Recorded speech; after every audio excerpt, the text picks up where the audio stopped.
ਬਿਸਮਿਲ੍ਲਾਹਿਰਰਹਿਮਾਨਿਰਰਹੀਮ। ਲੱਖਾਂ ਤੇ ਕਰੋੜਾਂ ਦਰੂਦ ਹਜ਼ਰਤ ਮੁਹੰਮਦ ਸੱਲੱਲਾਹੁ ਅਲੈਹਿ ਵਸੱਲਮ ਤੇ ਲੱਖਾਂ ਸਲਾਮ ਉਹਨਾਂ ਦੀ ਆਲ ਤੇ ਮੇਰੇ ਸੱਜਣੋ ਵੀਡੀਓ ਮਿੱਤਰੋ ਅਸਲਾਮੁ ਅਲੈਕੁਮ। ਤੁਹਾਡਾ ਆਪਣਾ ਰਾਣਾ ਸ਼ੇਰੀ ਤੁਹਾਨੂੰ ਆਪਣੇ ਚੈਨਲ ਰਾਣਾ ਸ਼ੇਰੀ ਮਾੜ ਵਲੌਗ ਤੇ ਖੁਸ਼ ਆਮਦੀਦ ਕਹਿੰਦਾ ਵਾ। ਅੱਜ ਅਸੀਂ ਜਾ ਰਹੇ ਹਾਂ ਜੀ ਮਰੀਆਬਾਦ, ਜਿੱਥੇ ਜ਼ਿਆਰਤ ਕਰਨ ਆਉਂਦੇ ਨੇ ਬੜੀ ਦੂਰੋਂ। ਮਸੀਤ ਬਹੁਤ ਵੱਡਾ ਇੱਕ ਮੇਲਾ ਲੱਗਦਾ ਵਾ ਤੇ ਮੇਰੇ ਨਾਲ ਨੇ ਜੀ ਛੋਟਾ ਬੇਟਾ ਇਰਤਜ਼ਾ, ਅਰਸ਼ਮਾਨ ਜੀ। ਇਹ ਬੜੇ ਖੁਸ਼ ਨੇ ਕਿਉਂਕਿ ਇਹਨਾਂ ਨੂੰ ਪਤਾ ਮੇਲੇ ਤੇ ਜਾਣਾ ਤੇ ਮੇਲੇ ਤੇ ਜਾ ਕੇ ਰੌਣਕਾਂ ਹੋਣੀਆਂ ਨੇ, ਝੂਲੇ ਹੋਣੇ ਨੇ ਤੇ ਉੱਥੇ ਖਿਡੌਣੇ ਵੀ ਲੱਭਣੇ ਨੇ। ਤੇ ਆਹ ਵੇਖੋ ਜੀ ਪਿੱਛੇ ਆਇਤ ਫਾਤਮਾ ਵੀ ਆ ਤੇ ਆਇਤ ਫਾਤਮਾ ਵੀ ਬੜੀ ਖੁਸ਼ ਆ। ਤੇ ਅਸੀਂ ਜਨਾਬ ਮੇਰੀ ਹੁਣ ਉੱਥੇ ਜਾ ਕੇ ਤੁਹਾਨੂੰ ਜਿਹੜੇ ਵਿਜ਼ਿਟ ਕਰਾਉਂਦੇ ਆ ਤੇ ਨਾਲੇ ਇਹਨਾਂ ਨੇ ਜਿਹੜਾ ਉੱਥੇ ਸ਼ੁਗਰ ਮੇਲਾ ਬੱਚਿਆਂ ਲਾਉਣਾ ਉਹ ਵੀ ਤੁਹਾਨੂੰ ਦਿਖਾਉਂਦੇ ਆ। ਤੇ ਆਜੋ ਮੇਰੇ ਨਾਲ ਮੇਲਾ ਵੇਖੀਏ।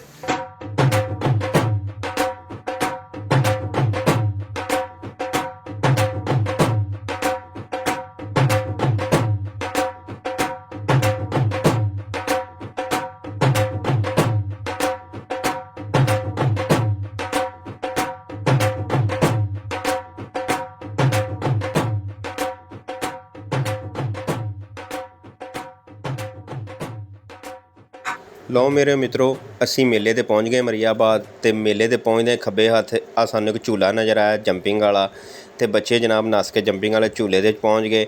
ਤੇ ਸਾਨੂੰ ਜਦੋਂ ਅਸੀਂ ਮੇਲੇ ਨੂੰ ਆਉਂਦੇ ਸੀ ਰਸਤੇ 'ਚ ਨਹਿਰ ਦੇ ਉੱਤੇ ਆ ਵੀਰ ਮਿਲੇ ਸਨ, ਇਹਨਾਂ ਦੀ ਵੀ ਗੱਲ ਸੁਣੋ।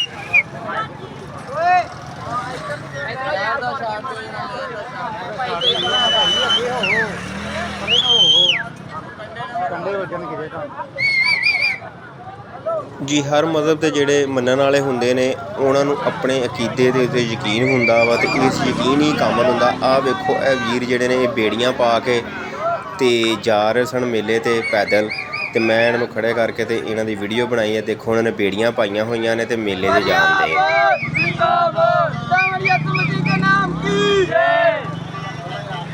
ਚਲੋ ਜੀ।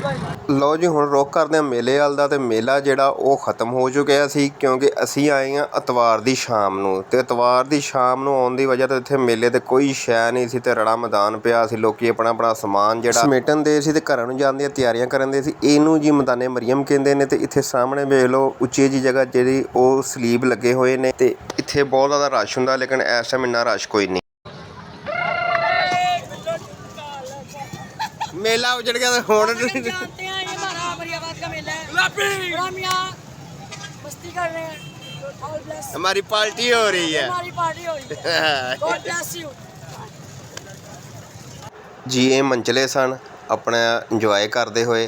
ਤੇ ਆਹ ਦੇਖੋ ਇੱਥੇ ਬਹੁਤ ਜ਼ਿਆਦਾ ਰਸ਼ ਹੁੰਦਾ, ਇੱਥੇ ਲੰਘਣ ਨੂੰ ਥਾਂ ਨਹੀਂ ਹੁੰਦੀ। ਲੇਕਿਨ ਉਹੀ ਕਹਿੰਦੇ ਜਦੋਂ ਮੇਲਾ ਗੁਜ਼ਰ ਗਿਆ ਉਦੋਂ ਅਸੀਂ ਆਏ ਕਿਉਂਕਿ ਅਸੀਂ ਉਹ ਇੱਕ ਮਸੀਹ ਭਾਈ ਜਿਹੜਾ ਉਹ ਨਹਿਰ 'ਚ ਡਿੱਗ ਪਿਆ ਸੀ ਤੇ ਉਹਦੀ ਲਾਸ਼ ਨਹੀਂ ਸੀ ਮਿਲਣ ਦਈ ਤੇ ਉਸ ਸਿਲਸਿਲੇ ਵਿੱਚ ਉੱਧਰ ਬਿਜ਼ੀ ਸੀ। ਲੇਕਿਨ ਇੱਥੇ ਜਦੋਂ ਅਸੀਂ ਆਈਦਾ, ਅਸੀਂ ਹਰ ਸਾਲ ਆਈਦਾ ਵਾ ਤੇ ਬਹੁਤ ਜ਼ਿਆਦਾ ਰਸ਼ ਹੁੰਦਾ। ਅਸੀਂ ਤਾਂ ਉਹ ਰਸ਼ ਦੇਖਿਆ ਹੋਇਆ ਤੇ ਇਨਸ਼ਾ ਅੱਲਾਹ ਤਾਲਾ ਜ਼ਿੰਦਗੀ ਰਹੀ ਤੇ ਅਗਲੇ ਸਾਲ ਵੀ ਤੁਹਾਨੂੰ ਅਸੀਂ ਇਹ ਮੇਲਾ ਲਾਜ਼ਮੀ ਦਿਖਾਵਾਂਗੇ ਤੇ ਮੇਲੇ ਦੇ ਜਿਹੜਾ ਰਸ਼ ਨੇ ਉਹ ਵੀ ਦਿਖਾਵਾਂਗੇ। ਲੇਕਿਨ ਸਾਨੂੰ ਇੱਥੇ ਲੇਟ ਆਉਣ ਦਾ ਇੱਕ ਫ਼ਾਇਦਾ ਉਹ ਹੋਇਆ, ਉਹ ਤੁਹਾਨੂੰ ਜਿਹੜਾ ਵਾ ਆਪਣੀ ਵੀਡੀਓ ਦੇ ਵਿੱਚ ਮੈਂ ਦਿਖਾਉਂਦਾ ਵਾਂ ਕਿ ਸਾਨੂੰ ਲੇਟ ਆਉਣ ਦਾ ਇੱਕ ਜਿਹੜਾ ਫ਼ਾਇਦਾ ਹੋਇਆ ਉਹ ਕੀ ਹੋਇਆ।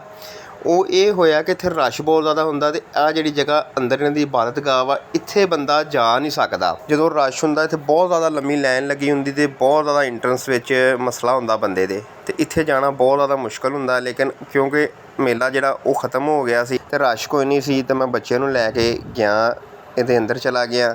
ਇੱਥੇ ਜਿਹੜਾ ਮੈਦਾਨ ਹੈ ਇਹਦੇ ਵਿੱਚ ਰਸ਼ ਬੜਾ ਹੁੰਦਾ ਵਾ। ਇੱਥੇ ਇਹਨਾਂ ਦੇ ਮਤਲਬ ਕਿ ਇਬਾਦਤ ਕਰ ਰਹੇ ਹੁੰਦੇ ਨੇ ਤੇ ਜਿਹੜਾ ਮਤਲਬ ਕਿ ਤੁਹਾਨੂੰ ਉੱਤੇ ਤੰਬੂ ਸ਼ੰਬੂ ਵੀ ਲੱਗ ਰਹੇ ਹੋਣਗੇ। ਬਾਕੀ ਜਿਹੜੀ ਹੈ ਇਹ ਉਹਨਾਂ ਨੂੰ ਆਪਣੇ ਕਾਇਦ ਦੇ ਬਾਰੇ 'ਚ ਪਤਾ ਤੇ ਆਪਣੇ ਅਕੀਦੇ ਦੇ ਬਾਰੇ 'ਚ ਪਤਾ ਕਿ ਕਿਸ ਤਰ੍ਹਾਂ ਇਬਾਦਤ ਕਰਦੇ ਨੇ।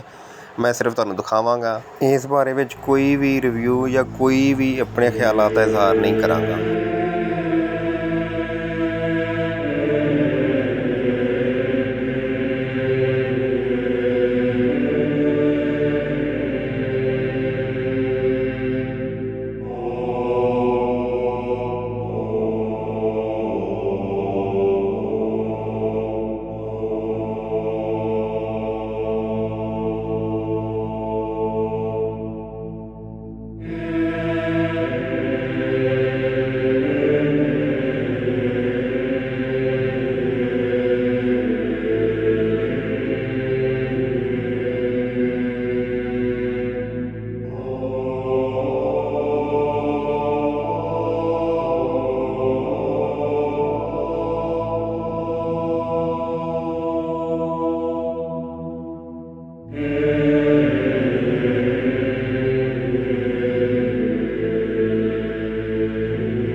ਮੇਰੀ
ਇਹ ਵੀਡੀਓ ਕਿਸੇ ਦੀ ਦਿਲਆਜ਼ਾਰੀ ਜਾਂ ਕਿਸੇ ਨੂੰ ਪ੍ਰਮੋਟ ਕਰਨਾ ਨਹੀਂ ਹੈ। ਇਸ ਲਈ ਮੇਰੀ ਇਸ ਵੀਡੀਓ ਨੂੰ ਅਗਰ ਤੁਹਾਨੂੰ ਪਸੰਦ ਆਈ ਹੈ ਤਾਂ ਲਾਈਕ ਕਰੋ, ਸ਼ੇਅਰ ਕਰੋ, ਕਮੈਂਟ ਕਰੋ ਅਤੇ ਮੇਰੇ ਚੈਨਲ ਰਾਣਾ ਸ਼ੇਰੀ ਮੜ ਵਲੌਗ ਨੂੰ ਸਬਸਕ੍ਰਾਈਬ ਕਰੋ। ਤੁਹਾਡਾ ਸਾਰਿਆਂ ਦਾ ਵੀਡੀਓ ਦੇਖਣ ਦਾ ਬਹੁਤ ਜ਼ਿਆਦਾ ਸ਼ੁਕਰੀਆ। Thank you so much.